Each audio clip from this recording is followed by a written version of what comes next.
Jamaah Masjid At-Taqwa, jamaah kajian subuh. Alhamdulillah pada hari ini kita bertemu kembali dalam rangka kegiatan kajian ba'da subuh yang dilaksanakan oleh Masjid At-Taqwa Kampus Romangun pada hari ini Ahad 19 Juli 2026. Tema yang akan diangkat atau dibawa ialah hidup dengan keberkahan, mati menjemput kemuliaan. Insyaallah sudah hadir bersama kita pemateri yang luar biasa yang insyaallah akan memberikan ilmu-ilmunya kepada kita semua. Ini akan disampaikan oleh Ustadz Kiai Haji Mazlan Salim MA. Tanpa berlama-lama untuk mempersingkat waktu, marilah kita buka majelis ta'lim pada pagi hari ini bersama-sama dengan melafazkan kalimat isti'adzah, basmalah dan juga sholawat. A'udzubillahi minasyaitonirrajim. Bismillahirrahmanirrahim. Allahumma sholli ala sayyidina Muhammad wa ala ali sayyidina Muhammad. Berikutnya untuk menambah keberkahan pengajian kita pada pagi hari ini, marilah kita dengarkan lantunan ayat suci Al-Quran yang akan dibacakan oleh Akhinal Kiram Ilham Darul Mutakin. Kepadanya dipersilakan.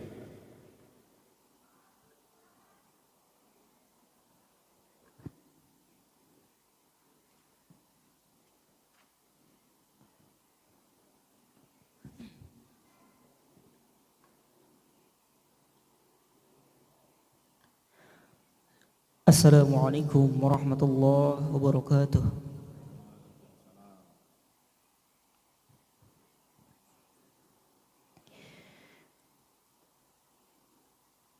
A'udzu billahi minasy syaithanir rajim.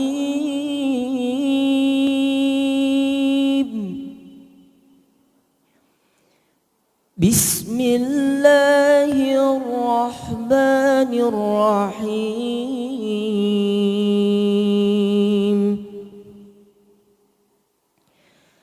Alladzina tatawaffahumul malaikatu thayyibina yaquluna salamun alaikum udkhulul jannah. Salamun alaikum udkhulul jannata bima kuntum ta'malun.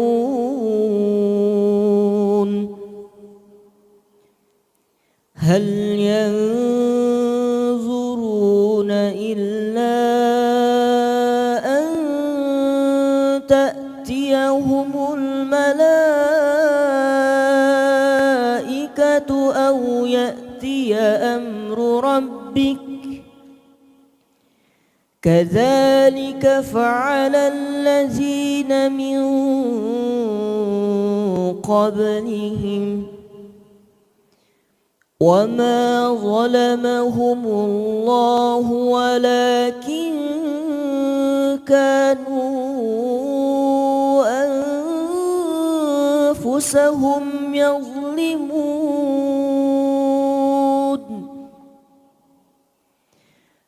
فأصابهم سيئات ما عملوا وحاق بهم ما كانوا به يستهزئون.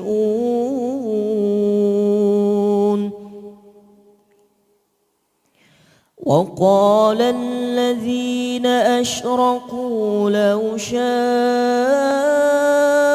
الله ما عبدنا من دونه من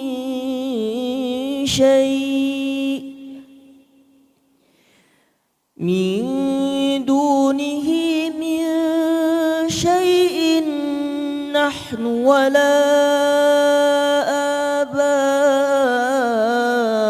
آباؤنا ولا حرمنا ولا آباؤنا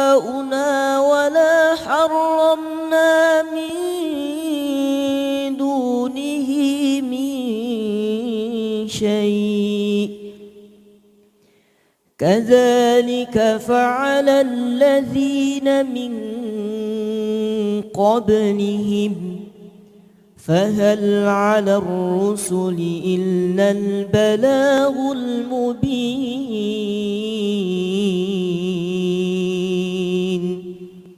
صدق الله العظيم.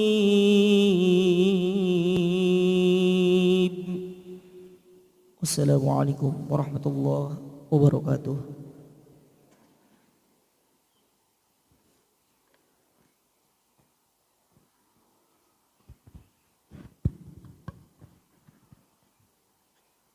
Waalaikumsalam warahmatullahi wabarakatuh. Syukran jazakallahu khair pada akhinal kiram Ilham Darul Mutakin atas lantunan ayat suci Al-Qur'annya. Semoga dengan apa yang dibacakan, baik yang membaca maupun kita yang mendengarkan, sama-sama mendapatkan pahala yang berlipat ganda dari Allah Subhanahu wa taala. Amin ya Allah rabbal alamin. Baik, jemaah, tanpa berlama-lama langsung saja kita masuk pada agenda inti pada pagi hari ini, ialah penyampaian materi oleh Ustadz Kiai Haji Mazlan Salim MA dengan tema hidup dengan keberkahan, mati menjemput kemuliaan. Yang insyaallah nanti akan disampaikan oleh beliau dan dilanjut dengan sesi tanya jawab ya apabila ada jamaah yang ingin bertanya. Langsung saja kepada Ustadz, waktu dan tempat kami persilahkan. Assalamualaikum warahmatullahi wabarakatuh. Bismillahirrahmanirrahim. Alhamdulillahi rabbil alamin. Wabihi nasta'inu ala umurid dunya waddin. Ashhadu an la ilaha illallah wahdahu la syarikalah. Wa ashhadu anna muhammadan abduhu wa rasuluh. Allahumma salli ala sayyidina maulana Muhammad wa ala alihi wa ashabihi ajma'in. Amma ba'du. Alhamdulillah, semoga kita semua dalam keadaan sehat walafiat. Mudah-mudahan majelis ini mendapat keberkahan Allah Subhanahu wa taala, menambah ilmu dan insyaallah dapat kita amalkan, meningkatkan ketaatan kita kepada Allah Subhanahu wa taala. Para jamaah sekalian, topik kita hari ini adalah tentang hidup yang barokah dan mati yang mulia. Hidup dan mati itu adalah ujian di mana kita akan dilihat apa yang kita lakukan selama hidup dan akan kita nikmati hasilnya nanti setelah kita mengalami kematian. Oleh sebab itu, berusahalah kita dalam hidup ini senantiasa melakukan kebaikan dan mengupayakan agar selalu menghasilkan kebaikan dan kemanfaatan. Kita berbicara tentang hidup berkah, pada hakikatnya adalah bagaimana hidup ini mendatangkan kebaikan buat kita. Ada manfaat kita hidup, ada hasil yang kita dapatkan. Nah, inilah yang kita sebut dengan keberkahan. Sesuai dengan arti atau definisi dari berkah itu sendiri atau al-barakah adalah kasratul khairi wadawamuhu. Ya, banyaknya kebaikan dan keberkesinambungan. Jadi sesuatu itu mendatangkan kebaikan, kemudian kebaikannya itu terus menerus bisa dirasakan. Boleh jadi ada kebaikan yang hanya sebentar, tiba-tiba dia hilang, ya. Tapi keberkahan itu pada hakikatnya adalah kebaikan yang terus menerus dan berkelanjutan. Maka yang kita inginkan dengan hidup dengan keberkahan itu adalah bagaimana kita dalam hidup ini selalu mendapatkan berbagai kebaikan untuk kebaikan kita di dunia dan di akhirat, ya, yang kita rasakan sepanjang hidup kita di dunia ini. Itulah yang kita maksud dengan keberkahan hidup. Apa saja yang bisa kita lihat aspek kehidupan kita yang bisa mendatangkan kebaikan atau yang bisa kita upayakan menghasilkan kebaikan? Setidaknya ada beberapa hal. Yang pertama adalah berkaitan dengan umur, ya, berkaitan dengan umur, kemudian berkaitan dengan harta, ilmu, keluarga. ya, dan hubungan-hubungan sosial kita dengan orang lain. Setidaknya 5 hal inilah yang terhubung selalu dengan kehidupan kita. Kita hidup pasti ada umur, kita hidup butuh harta, kita hidup perlu ilmu, karena apapun harus kita lakukan dengan ilmu, ada pengetahuan kita dalam menjalani hidup. Lalu kemudian keluarga, ya, bahwa kita hidup dalam sebuah kelompok, ya, di mana kita memiliki hubungan-hubungan yang terbatas seperti keluarga, dan kemudian yang lebih luas lagi adalah hubungan sosial kita dengan orang lain. Inilah yang akan kita lihat sejauh mana 5 hal ini yang kita miliki mendatangkan kebaikan dan bagaimana caranya supaya dia bisa mendatangkan kebaikan. Nah, itulah yang kita sebut dengan hidup yang barokah. Yang pertama, keberkahan pada umur. Ya, bagaimana kita menganggap umur kita ini memberikan kebaikan kepada kita, nah, maka itulah yang kita upayakan sebagai umur yang barokah. Ya, umur itu tentu saja tidak sekedar kita berharap agar ia panjang atau lama, gitu. Karena kalau kita bicara barokah, apa yang kita lakukan dalam umur yang panjang itu? Apakah kebaikan atau sebaliknya? Ada hadis Nabi yang mengatakan, khiyarukum atwalukum a'mara wa ahsanukum a'mala. Orang yang paling baik di antara kalian adalah yang panjang umurnya dan bagus amalnya. Itulah yang kita kenal dengan keberkahan umur. Jadi orang yang senantiasa diberikan Allah umurnya, diberikan Allah kesempatan untuk menjalani hidup lebih lama dan membuat dia semakin dekat kepada Allah, itu yang kita sebut dengan umur yang barokah. Pertanyaan yang selalu kita dengar adalah, apakah umur itu bertambah atau berkurang? Itu yang selalu ditanyakan. Sebetulnya kita bisa katakan umur itu bisa saja disebut bertambah, bisa juga disebut berkurang, gitu. Ya, tergantung bagaimana kita memahami makna umur itu sendiri. Ya, secara teknis umur itu bisa disebut bertambah kalau kita menganggap umur itu adalah waktu yang sudah kita lewati. Ya, waktu yang sudah kita lewati, waktu yang sudah kita jalani, itulah yang kita sebut dengan umur. Bulan, tahun, dalam hitungan tahun, itu yang kita sebut umur.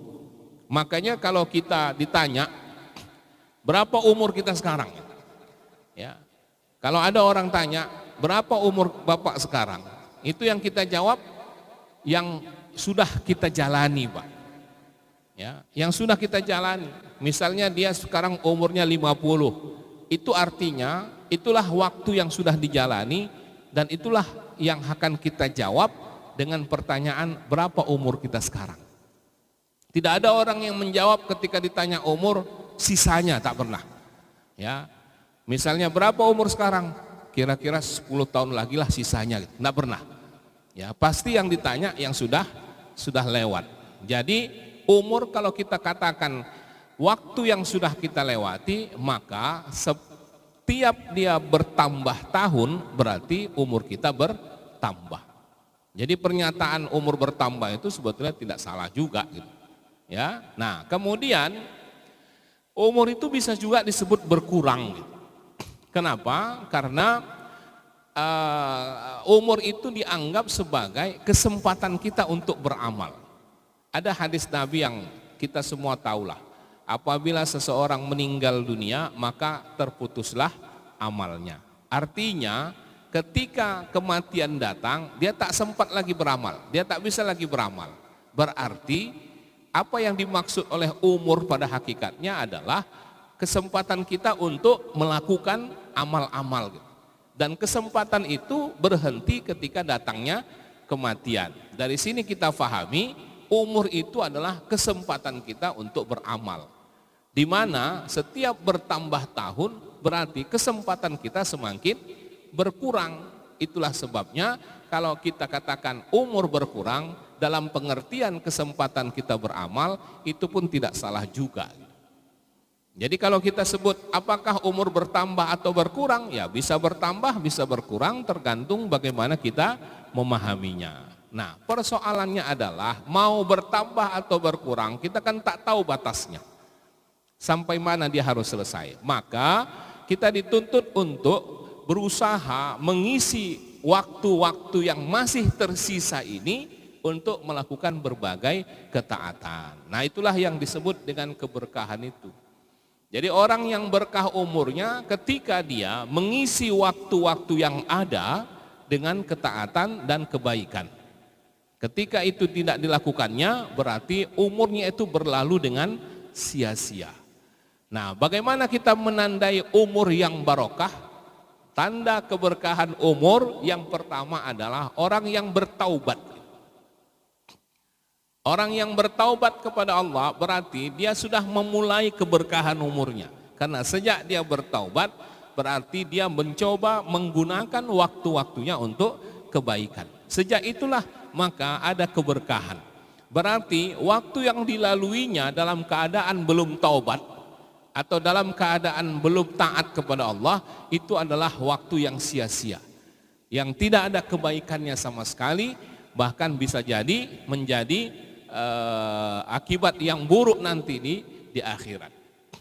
Jadi orang yang betul-betul mendapatkan keberkahan ketika tergerak hatinya untuk segera bertaubat. Nah, makanya beruntunglah mereka yang sudah bertaubat. Begitu bertaubat dia kembali ke jalan yang benar, melakukan berbagai ketaatan, ya, berjanji dengan dirinya akan taat kepada Allah, itu artinya dia sudah memulainya. Ya, memulai untuk mendapatkan keberkahan. Oke. Nah, bersamaan dengan bertaubat itu, maka akan tumbuh semangatnya untuk beramal. Itu taubat yang benar. Karena banyak juga orang yang ngaku-ngaku taubat tapi tak beramal gitu. Nah, berarti taubatnya tak benar. Orang yang betul-betul bertaubat, menyesali apa yang sudah lewat, kemudian bertekad untuk menjadi orang baik, lalu betul-betul mau beramal, itu akan tumbuh semangatnya untuk beramal. Itulah sebenar-benarnya taubat. Ya, jadi sebagai hasil dari taubat yang benar itu adalah semangatnya untuk beramal, dan bersamaan dengan itu pula maka setelah orang itu bertaubat, dia akan selalu menjaga dirinya untuk hal-hal yang tidak baik.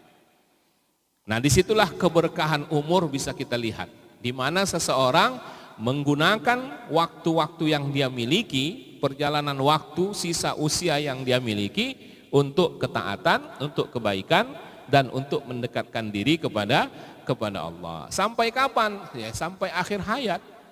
Ya, sampai selesailah kehidupan itu. Maka itulah umur yang barokah. Itu yang pertama, ya.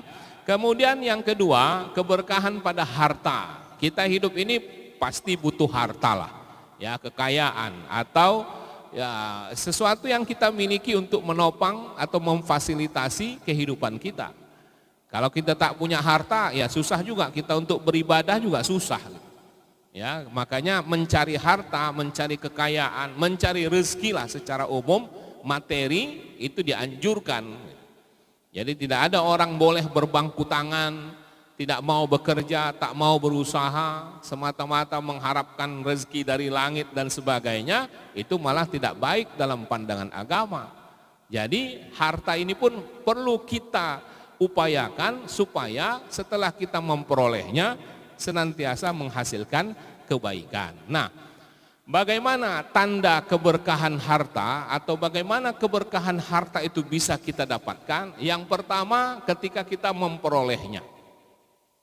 Ya, memperoleh harta, kalau ingin barokah maka dapatkanlah ia dengan cara yang halal.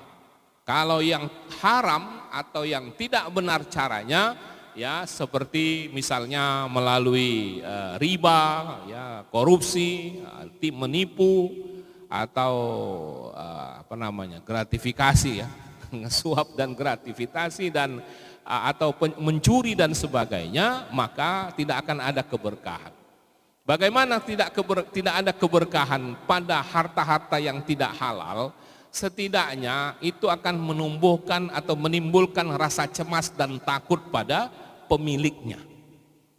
Ya, ketika dia dihantui oleh rasa bersalah karena sudah mendapatkan sesuatu, mengambil sesuatu yang bukan miliknya.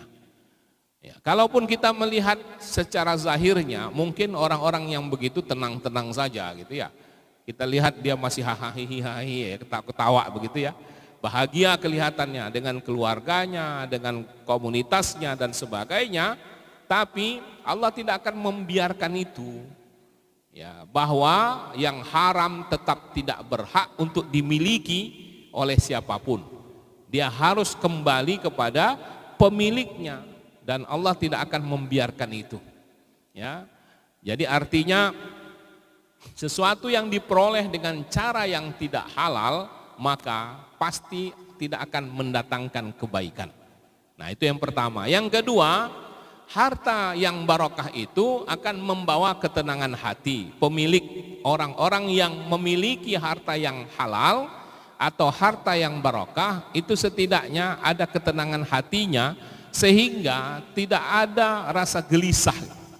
Ya, kalau dalam konsep akhlak itu disebut qanaah. Jadi harta yang halal, harta yang barokah itu akan mendatangkan sikap qanaah, merasa cukup.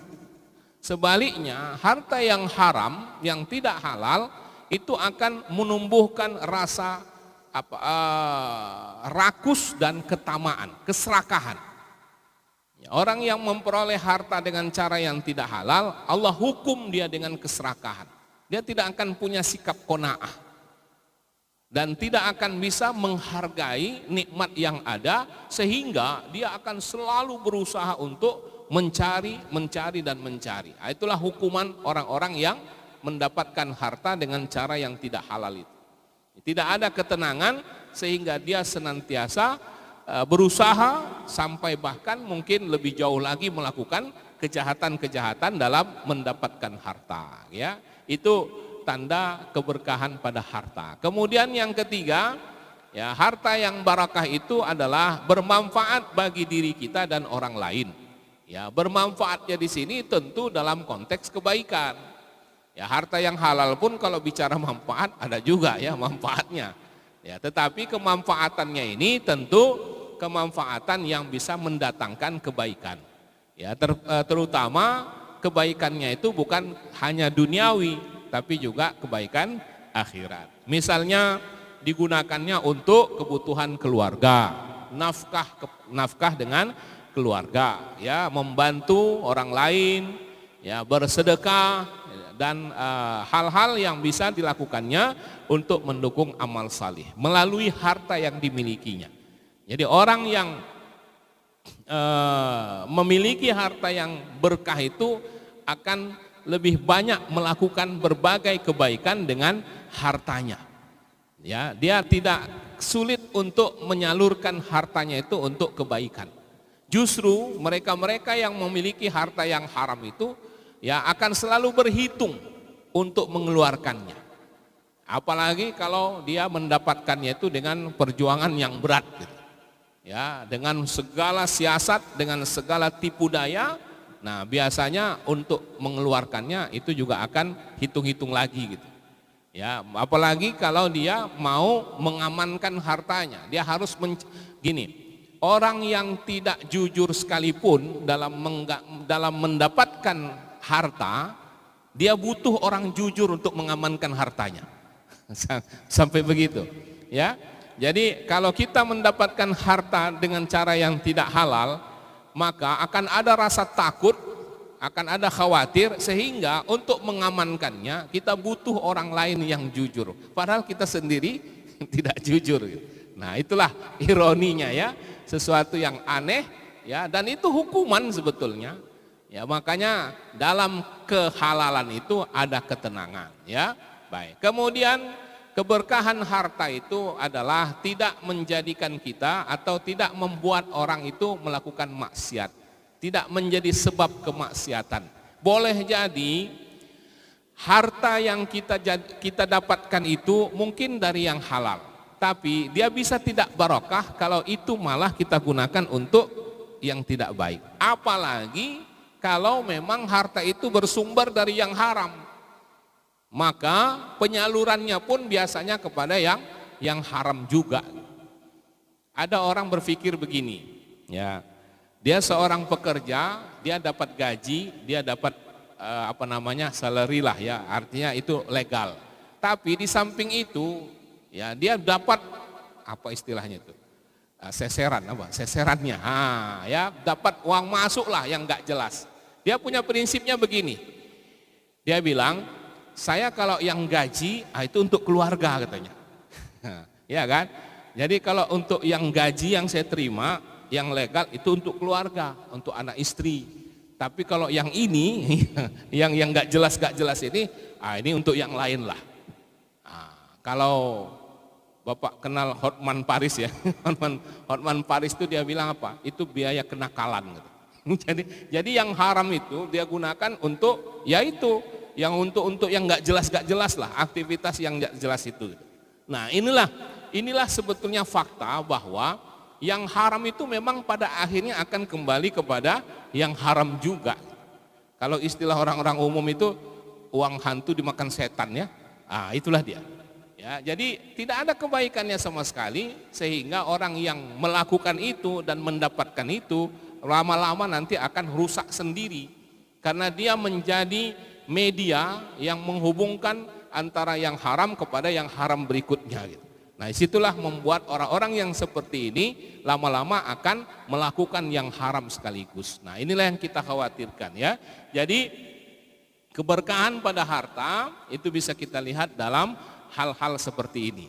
Ya, bahwa diperoleh dengan cara yang halal, membawa ketenangan hati, bermanfaat dan tidak menjadi sebab kemaksiatan. Bahkan seharusnya semakin mendekatkan diri kepada Allah, ya, semakin taat kepada Allah.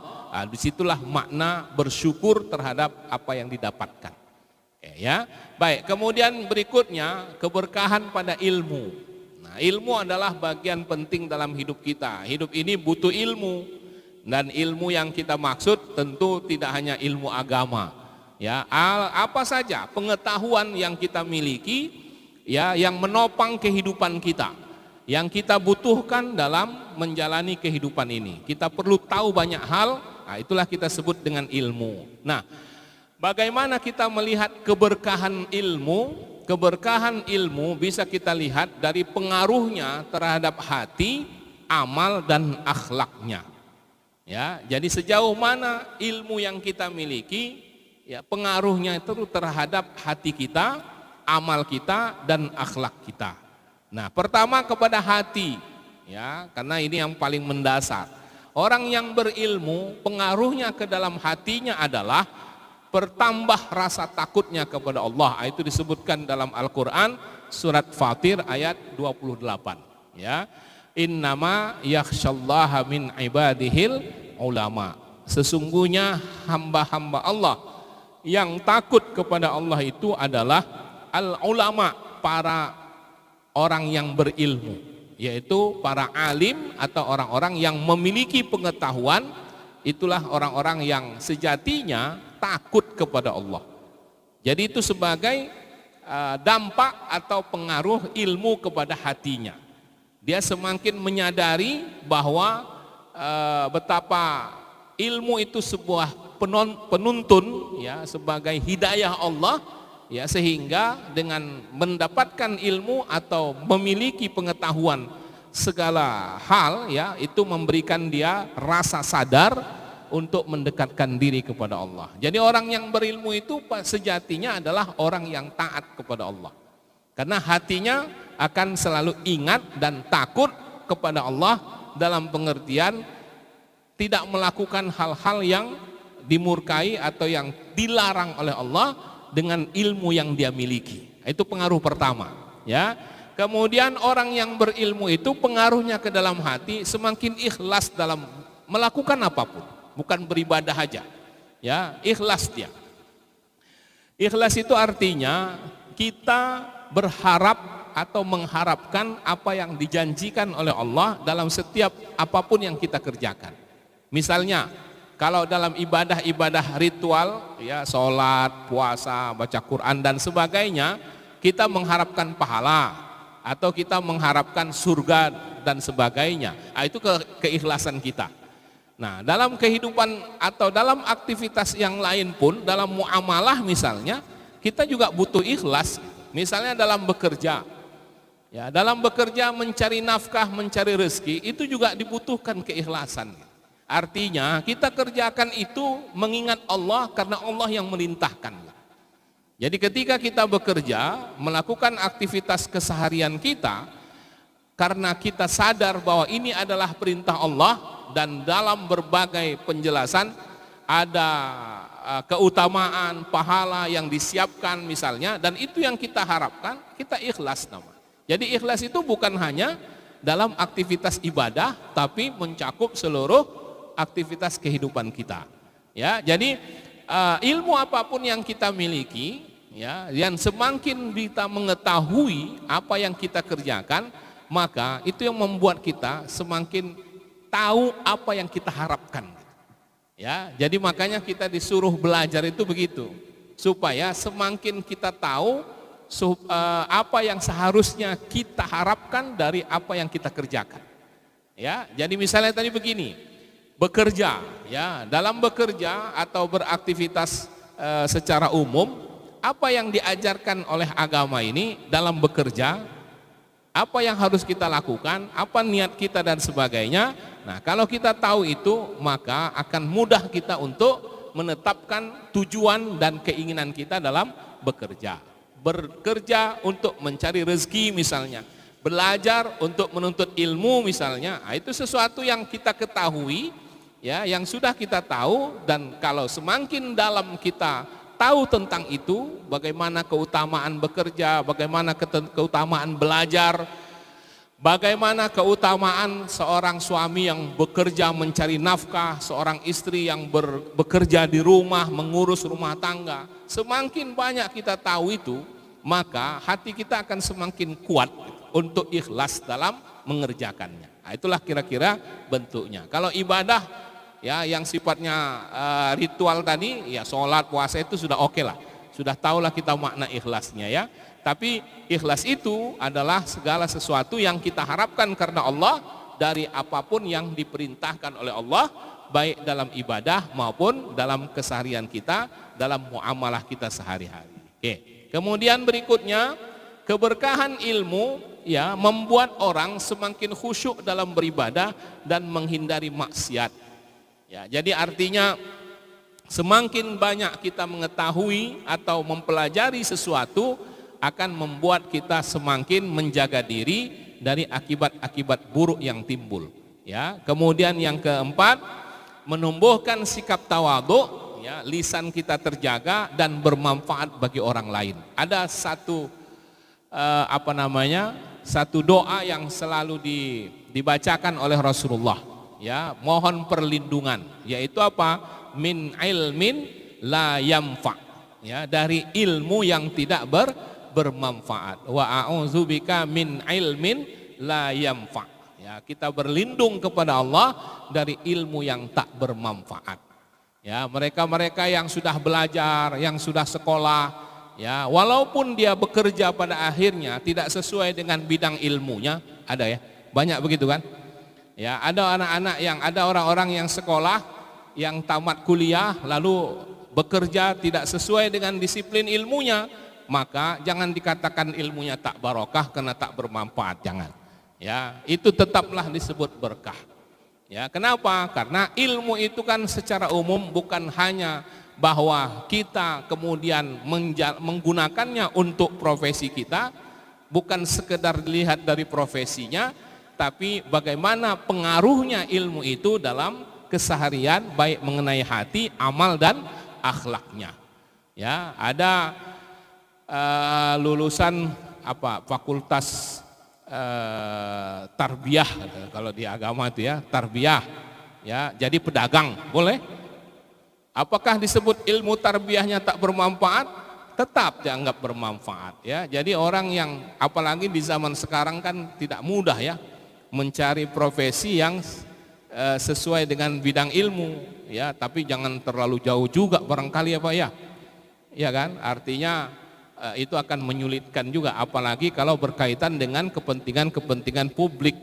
Kalau untuk kepentingan diri sendiri saya kira tidak ada masalah, tinggal menyesuaikan saja karena yang berkepentingan kita sendiri. Nah, makanya kalau misalnya posisi-posisi tertentu yang berhubungan dengan publik seperti pejabat, nah itu memang harus sesuailah dengan bidang ilmunya. Nah, kalau tidak ya nanti akan timbul persoalan lah. Nah, tapi kalau secara pribadi ya kita tidak mengukur manfaat itu sesuai dengan apa yang kita miliki, tetapi sejauh mana kita bisa dengan kemampuan yang ada bisa memberikan kebaikan bagi orang lain, itu sudah disebut sebagai ilmu yang bermanfaat. Begitu ya. Kemudian menumbuhkan sikap tawadhu. Orang yang berilmu itu tanda berkahnya dia tidak sombong. Kalau dia sudah mulai sombong dengan ilmunya, menganggap orang itu rendah, ya, kemudian menganggap orang pada bodoh semua sehingga dia pikir dia bisa bodoh-bodohin orang gitu. Nah, itu cukuplah tanda ilmunya tidak bagus. Karena orang yang berilmu sejatinya haruslah semakin merendah.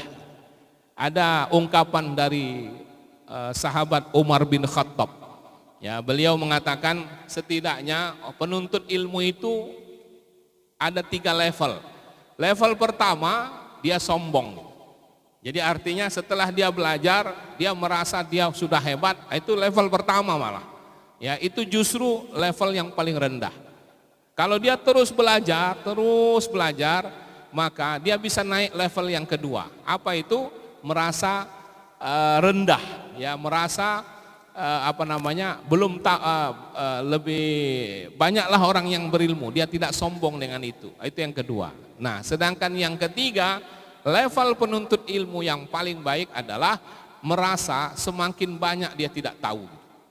Nah, itulah yang mendorong orang terus mau belajar. Kita banyak menyaksikan ya orang-orang yang berilmu, ilmuwankah atau cendekiawan atau ulama, ustadz, kiai yang masih mau duduk di majelis ilmu.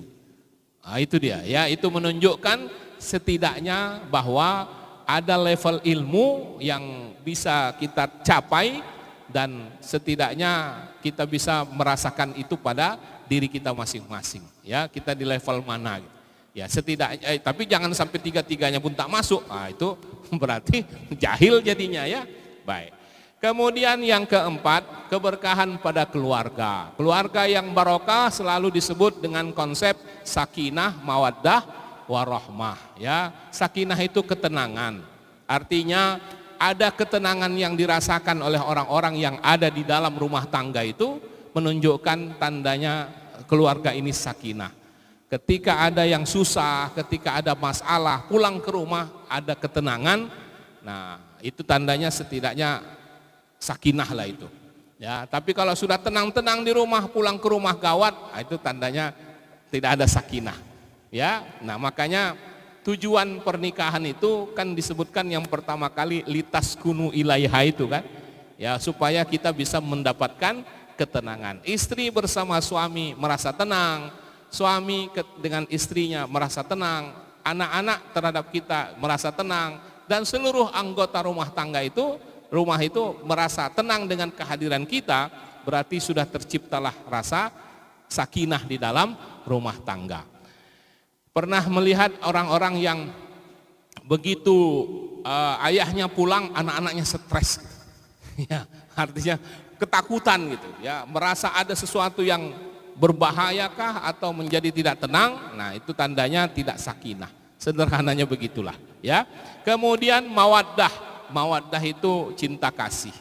Cinta kasih itu membuat orang lebih ekspresif lah, menunjukkan rasa cintanya untuk memperjuangkan atau untuk berusaha membahagiakan begitu. Nah, itu mawaddah. Sedangkan yang rahmah itu artinya sayang. Sayangnya itu membuat dia menerima apapun keadaan dari pasangannya. Itulah setidaknya dalam rumah tangga ada rasa-rasa seperti ini, maka itu menunjukkan keberkahan. Makanya kita kalau setiap menghadiri resepsi pernikahan itu doa kita adalah memohonkan keberkahan buat mereka. Barakallahu laka wa baraka alaika wa jama'a bainakuma fi khair. Semoga Allah memberkahi kalian dalam keadaan suka dan duka. Ya, dalam keadaan suka baik-baik saja, walaupun begitu dalam keadaan duka pun semoga tetap baik. Begitu doa kita, ya. Wa jama'a bainakuma fi khair, semoga selalu bersama dalam kebaikan. Lalu yang berikutnya, keberkahan keluarga itu adalah saling mendukung dalam ketaatan. Ya, yang utamanya adalah ada komandonya, ada perintah seperti yang disebutkan dalam surat Tahrim ayat ke-6. Ya, ayat 6. Ya ayyuhalladzina amanu qu anfusakum wa ahlikum nara. Ya, ada tanggung jawab di situ.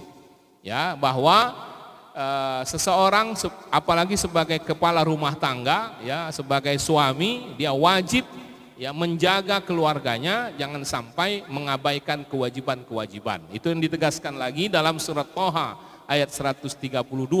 Wa'mur ahlaka bis salati wastabir 'alaiha. Perintahkanlah keluargamu untuk mengerjakan salat.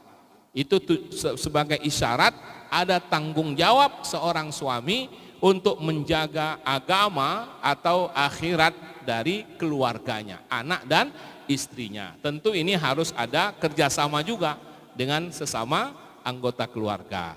Kemudian tanda keberkahan keluarga adalah ya dianugerahkannya anak-anak yang saleh.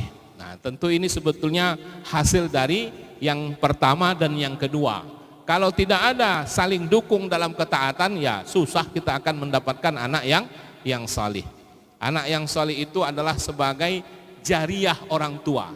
Kalau disebut jariyah berarti ada andilnya, ada usaha yang dilakukan. Kita lihat dalam hadis Nabi itu ada ada yang terputus amal kecuali 3. Yang ketiganya itu adalah anak yang soleh, ya kan? Kenapa disebut anak yang saleh sebagai amal jariyah, terutama bagi orang tua? Karena ini adalah hasil, ya, sehingga ketika hasil itu terus mendatangkan kebaikan, jadilah dia jariyah. Maka anak-anak yang saleh akan lahir dari keluarga yang sakinah, keluarga yang dipenuhi dengan mawaddah warahmah, dan di dalam keluarga itu suasana atau iklim ketaatan itu begitu terasa. Insya Allah akan lahirlah generasi yang soleh. Tapi bukan berarti kalau tidak ada anak yang soleh walaupun keluarganya mungkin berantakan dan sebagainya. Kenapa? Karena pengaruhnya itu pun banyak juga, ya. Mungkin ada pengaruh sekolah, ada anak-anak yang di rumahnya mungkin tidak akur, orang tuanya tidak bagus, tapi karena dia disekolahkan di pesantren mana begitu, akhirnya anak itu jadi soleh, bisa juga. Jadi jangan kita menganggap ini sebagai kepastian bahwa kalau orang tuanya tidak soleh, anaknya pasti berandalan. Tidak, ada juga anak kiai yang anaknya bandel juga gitu kan ya. Nah, jadi maksud saya ini sebagai kondisi yang normal, seharusnya begitu. Kalau tidak, itu anomali lah, ya. Anomali mungkin tidak jadi ukuran, ya. Baik. Kemudian yang terakhir adalah keberkahan dalam hubungan sosial. Ya, keberkahan dalam hubungan sosial kita bisa lihat dalam kepedulian terhadap lingkungan. Kalau kita tak peduli kepada lingkungan, tidak akan ada kebaikan kita ditinggal atau berada di tempat itu. Ya, kemudian merasakan ketenangan, saling bantu dan selalu mendapat kemudahan. Orang yang hidup di dalam sebuah komunitas masyarakat dan sebagainya, di mana di situ adanya saling bantu, saling mendukung, maka merasakan ketenangan, itu tandanya dia berkah lah, tinggal di situ. Ya, kemudian terjaga dari dosa-dosa sosial. Ya, bersama orang lain kadang-kadang kita terpengaruh melakukan hal-hal yang tidak baik. Ya, kalau kita berada di lingkungan yang membuat kita terjebak pada hal-hal yang dilarang, itu tandanya lingkungan kita tidak barakah. Ya, hubungan sosial kita malah tidak baik. Makanya tanda keberkahan dalam hubungan sosial terjaganya kita dari dosa-dosa sosial seperti ghibah, fitnah, hasad dan saling menjatuhkan satu sama lain. Oke, itulah beberapa ya keberkahan hidup yang bisa kita rasakan pada umur, pada harta, kemudian ilmu, ya, keluarga dan hubungan sosial kita. Ya, kalau kita setidaknya mendapatkan kebaikan walaupun sedikit dari berbagai aspek ini, maka itu merupakan tanda ya keberkahan hidup yang bisa kita rasakan. Nah, kalau kita sudah selalu berusaha mendatangkan kebaikan dan merasakan kebaikan dalam hidup kita ya di dunia, maka ketika kita meninggalkan dunia pun akan terasa kemuliaannya. Makanya kita katakan kematian yang menjemput kemuliaan. Ditandai dengan istilah husnul khotimah ya. Husnul khotimah itu tidak hanya dilihat ketika orang mau mati. Karena boleh jadi ada orang yang menjelang mati, bagus matinya, padahal hidupnya tak baik. Sebaliknya begitu, ada juga orang yang hidupnya kelihatannya baik, soleh, taat, tapi waktu matinya kurang baik. Bisa begitu. Ya, kenapa? Karena sejatinya husnul khotimah itu adalah bukan cara kita mati, tapi bagaimana kita menjalani hidup. Kalau kita menjalani hidup dalam fase ketaatan dan itu bertahan sampai akhir hayat, insya Allah kita mengalami husnul khotimah. Jadi husnul khotimah itu dilihat dari perjalanan hidup kita secara keseluruhan. Sejak kapan kita taubat dan apakah taubat itu kita pertahankan sampai akhir hayat, maka kita sebut itu sebagai proses husnul khotimah. Bahwa pada akhirnya ya kita betul-betul mengakhirinya dalam ketaatan atau dalam keadaan husnul khotimah, itu kan tak bisa kita pastikan. Ya, makanya kita selalu mendoakan orang ketika dia meninggal, semoga husnul khotimah. Kenapa? Karena kita tak tahu persis juga apakah orang ini benar-benar dalam keadaan taat, dalam keadaan baik ketika dia meninggal dunia. Ya. Kemudian kematian yang mulia itu adalah ketika dia sudah kembali ke jalan yang benar. Itu sudah dijelaskan tadi ya, bagaimana seseorang kemudian memutuskan untuk taat kepada Allah melalui taubatnya dan sampai akhir hayat dia berada dalam ketaatan, maka berarti dia sudah kembali. Ya. Lalu kemudian orang yang matinya mulia adalah mereka-mereka yang tidak takut mati, bahkan merindu kematian. Orang yang takut mati biasanya matinya jelek, Pak. Ya, matinya malah mati dalam ketakutan. Orang yang siap mati artinya dia tidak takut menghadapi kematian. Ketika dia sudah berusaha mempersiapkannya, maka kematian dia selalu baik. Kita lihatlah bagaimana dulu sahabat-sahabat Nabi sudah jangan kita tanya lah ya. Sahabat-sahabat Nabi itu kalau kita baca kisah-kisah mereka menjelang kematian tuh menarik lah ya, unik sekali. Ya, seperti misalnya siapa? Bilal. Ya, banyak itu diceritakan. Bilal itu menjelang matinya ketika dikelilingi oleh keluarganya. Ya, lalu dia bilang, "Tolong tinggalkan saya dulu," gitu ya. "Tinggalkan saya dulu, tinggalkan saya sendiri karena yang menjemput saya sudah datang." Kan enak itu. Ya, artinya dia tak takut gitu. Karena dia mungkin sudah mempersiapkan diri dan sebagainya. Nah, jadi tanda kematian yang mulia itu ketika seseorang selama hidupnya tidak takut mati. Tapi jangan cari mati juga gitu ya. Artinya dia bersiap betul gitu menghadapi kematian, sehingga kalau dia siap maka kita tak akan pernah takut gitu ya. Baik, kemudian yang terakhir ya, kematian yang mulia ya ketika seseorang meninggalkan jejak-jejak kebaikan. Artinya ada sesuatu yang dia lakukan, apa istilah legacy. Ya, legacy namanya ya. Nah, itu orang yang mulia kematiannya, diingat orang dia. Ketika dia meninggal dunia, orang masih ingat dia. Kenapa? Karena ada banyak jejak kebaikan yang dia tinggalkan. Ketika melihat ini, ketika melihat sesuatu, bendakah atau bangunankah atau tempat atau aktivitas barangkali, itu menjadi jejak yang baik buat dia.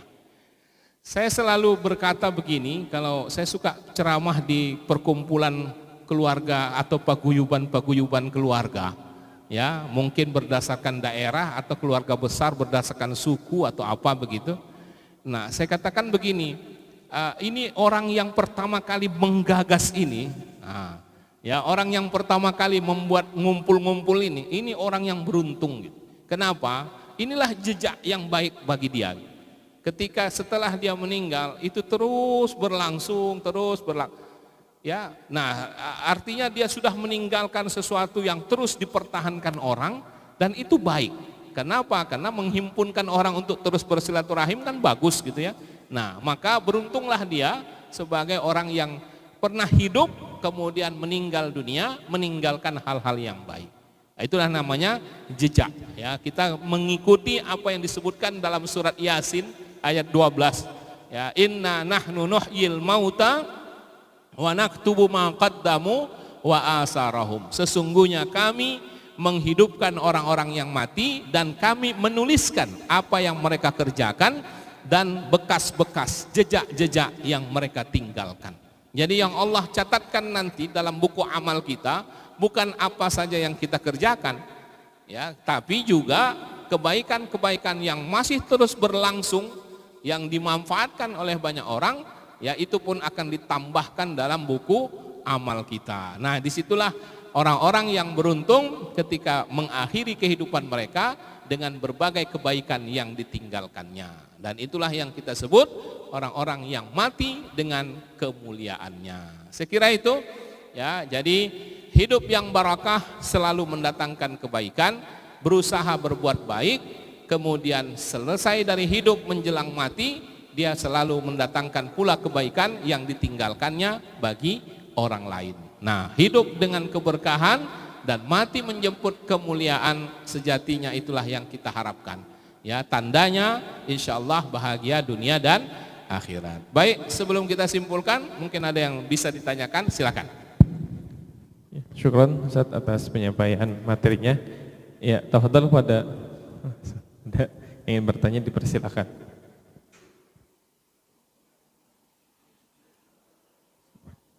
Assalamualaikum warahmatullahi wabarakatuh. Waalaikumsalam warahmatullahi wabarakatuh. Terima kasih Pak Kiai, Ya. bahasan yang luar biasa karena berkaitan dengan keberkahan yang selalu kita harapkan. Beberapa tahun belakangan pasca 98-99 huru-hara kerusuhan itu kan terkait keberkahan umur nih saya. Itu banyak sekali orang yang bede Pak Kiai, bunuh diri di Indonesia. Jadi data di Indonesia itu lebih dari 11.000 per tahun orang yang bunuh diri itu. Ini menurut kepolisian ya Pak Kiai. Berkaitan dengan tersebut, kita kan sama memahami nih, bunuh diri kan dosa. Ya, dosa besar lagi. Ini fenomena ini termasuk saya baru pulang kemarin dari Tangerang, kampung istri.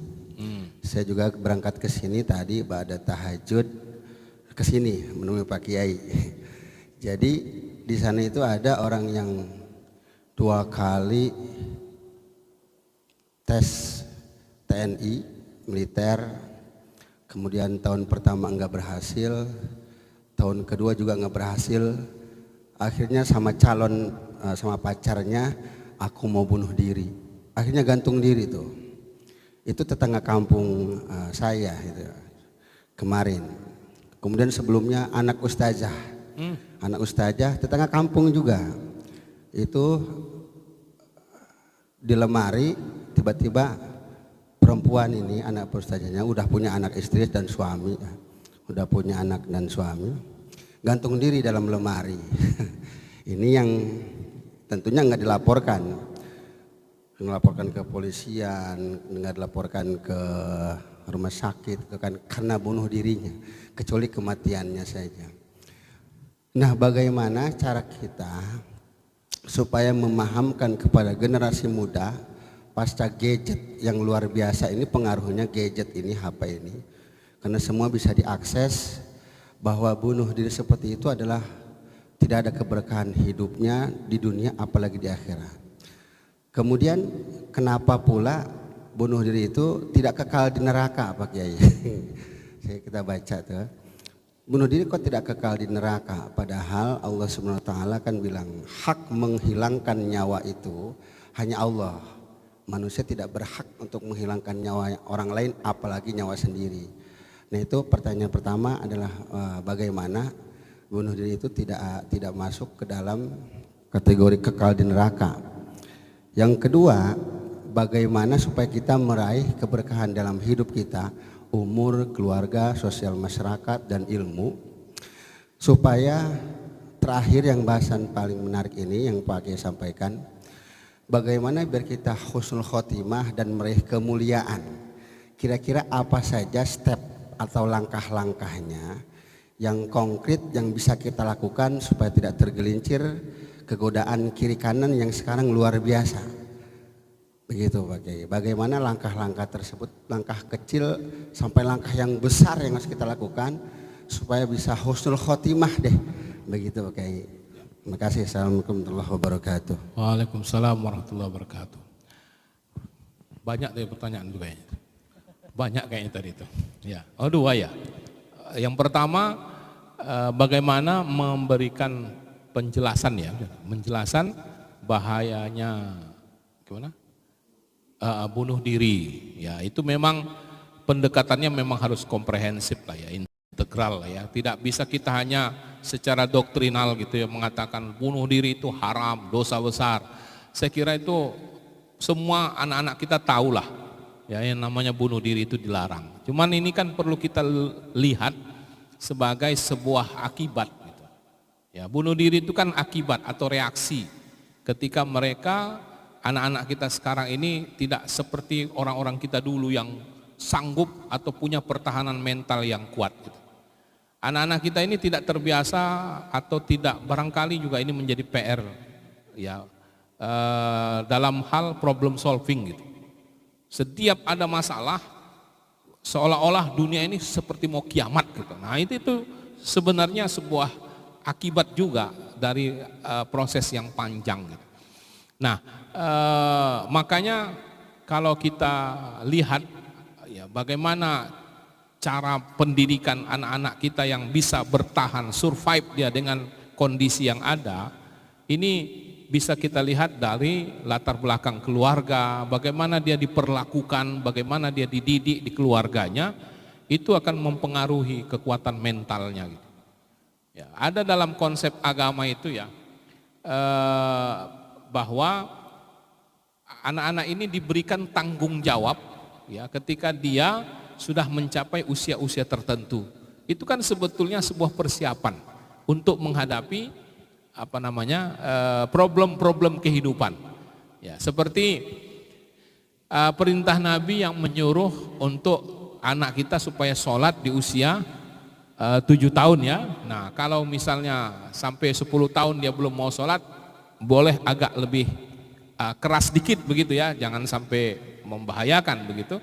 Nah itu kan sebenarnya mengajarkan dia untuk bertanggung jawab.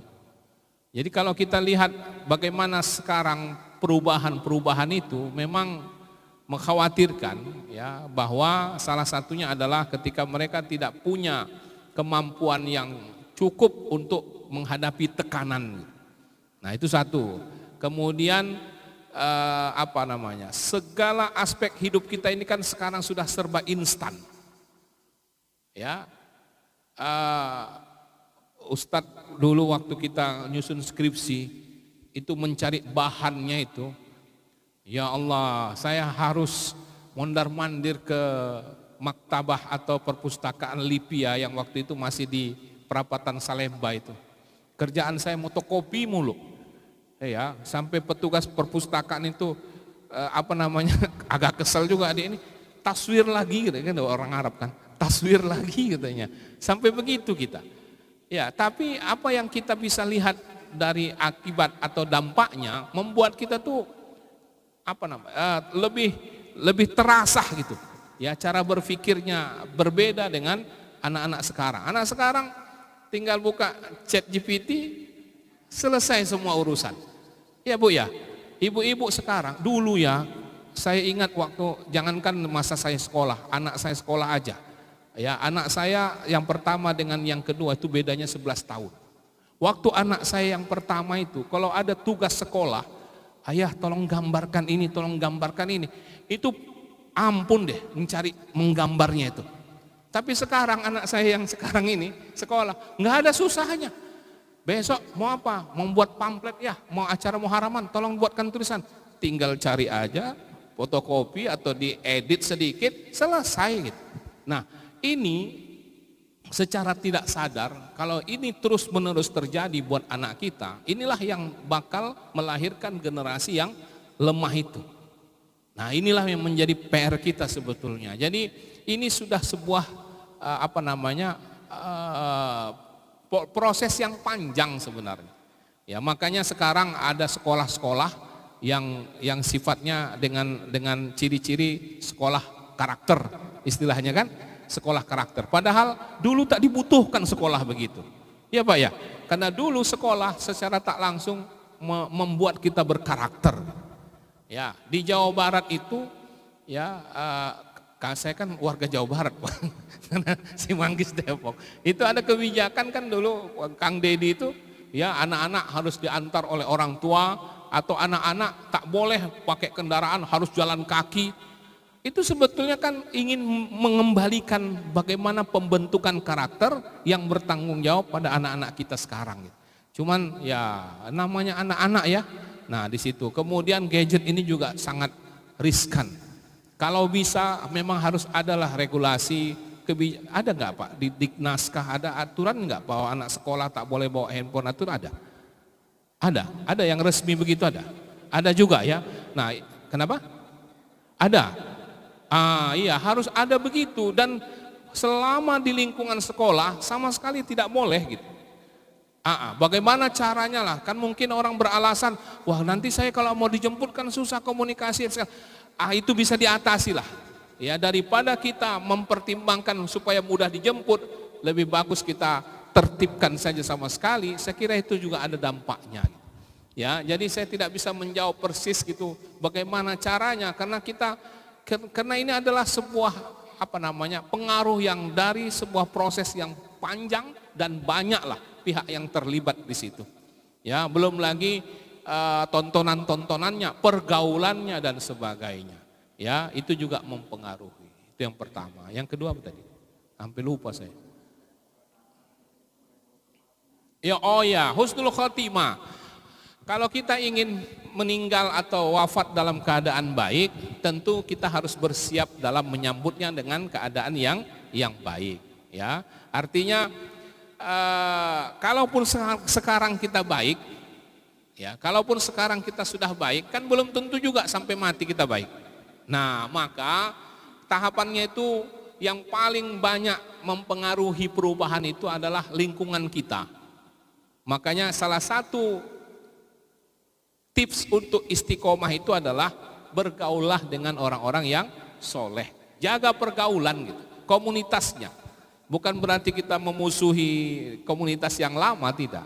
Itu ya, kalau kemudian teruslah belajar, ya, jangan merasa cukup bahwa kita sudah taubat nih, sudah soleh ini, udahlah tak mau lagi belajar, mengamalkan saja. Tak ada istilah tinggal mengamalkan saja, itu sebetulnya tidak ada. Karena selama kita terus beramal, berarti kita butuh ilmu, ya, dan semakin banyak ilmu, semakin kuat kita beramal. Kemudian ya banyak membaca lah dalam rangka menambah ilmu dan menguatkan keyakinan, terutama baca Al-Quran tentu saja ya. Nah, kemudian berdoa selalu supaya hati ini tetap diteguhkan dalam kesalehan. Rabbana la tuzigh qulubana ba'da idh hadaitana. Itu salah satu doanya, supaya hati yang sudah lurus ini jangan sampai tergelincir. Kenapa? Karena untuk menuju ke jalan yang benar ini perjuangannya berat. Jangan sia-siakan perjuangan yang berat. Kan begitu? Baik, saya kira begitu Ustaz. Ada lagi? Ibu-ibu? Dari ibu-ibu apakah ada yang ingin bertanya?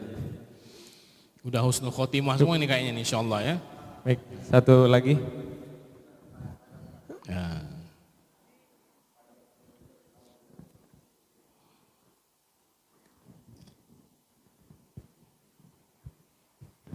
Bismillahirrahmanirrahim. Assalamualaikum warahmatullahi wabarakatuh. Waalaikumsalam warahmatullahi.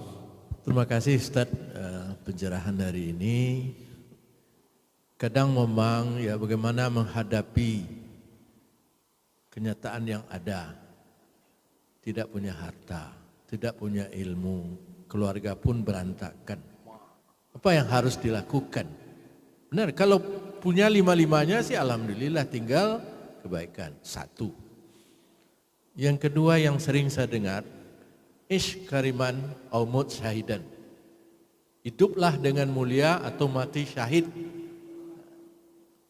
Kan itu Ustaz ya. Ini kan agak beda dengan tema Ustaz nih. Jemputlah kemuliaan, matilah dalam jemputlah apa tadi temanya gitu ya. Tapi yang sering saya dengar itu hiduplah mulia atau mati syahid. Makasih Ustaz. Baik. Sebetulnya kita memang bukan tak punya, Pak, tapi kita merasa tak punya.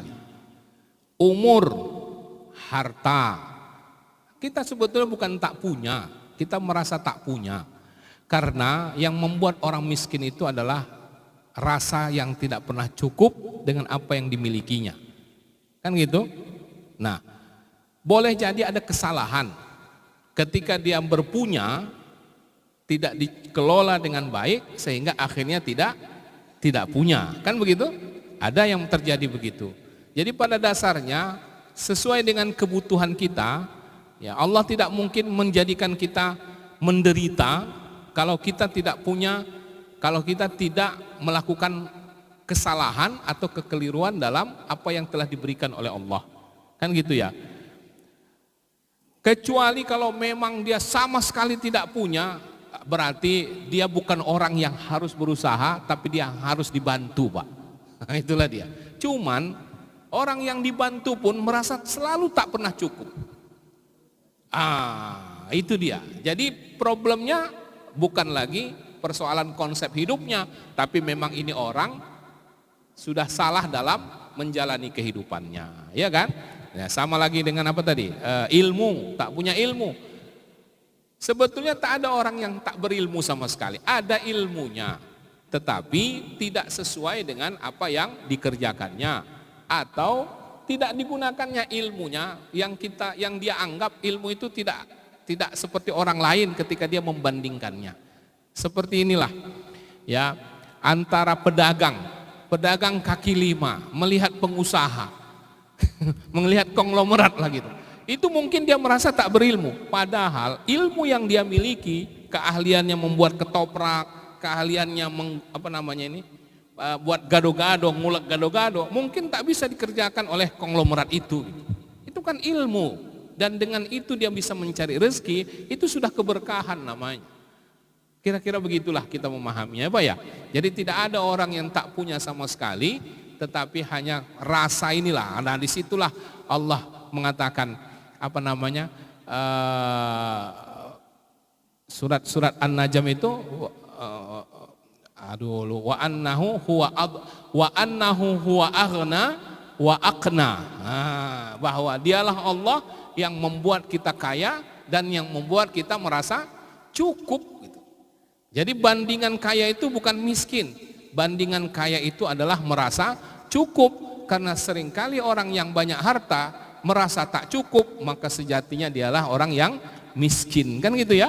Nah, jadi rasa itulah yang perlu kita tumbuhkan, dan rasa itu tumbuh karena kesadaran kita bahwa Allah tetap memberikan rezeki dimanapun kita berada, ya, sebagai makhluk yang melata di muka bumi. Saya kira itu yang pertama. Yang kedua tadi,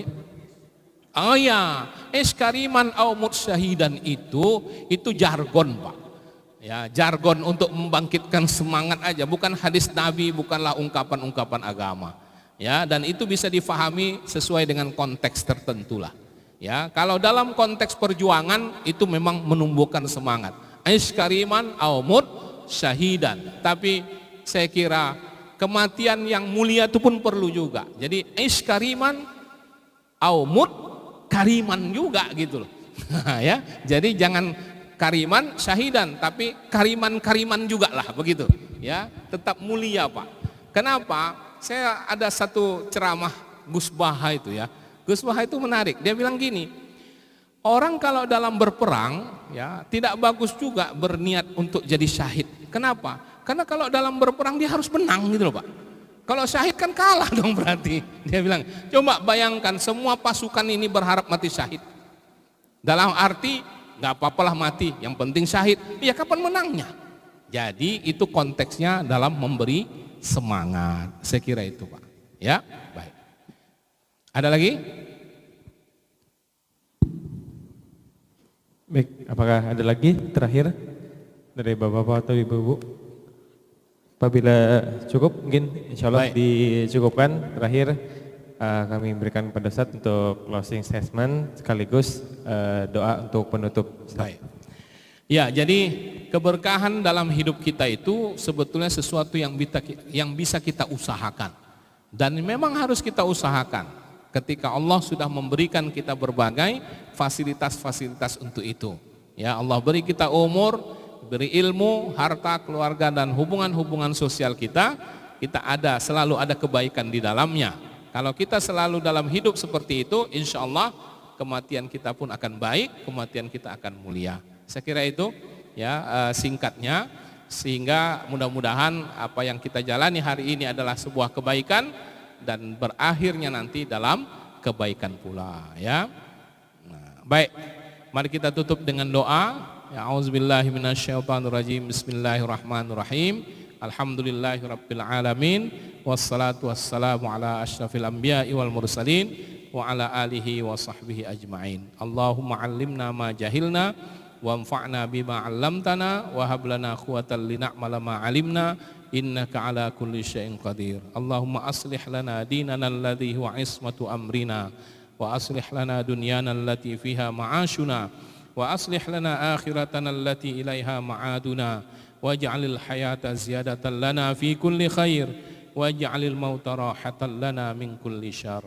Allahumma ahsin aqibatana fil umuri kulliha wa ajirna min khizyid dunya wa adzabil akhirah. Rabbana atina fid dunya hasanah wa fil akhirati hasanah wa qina adzaban nar. Wassallallahu wasallam alaihi walhamdulillahi rabbil alamin wal afu minkum. Wassalamualaikum warahmatullahi wabarakatuh.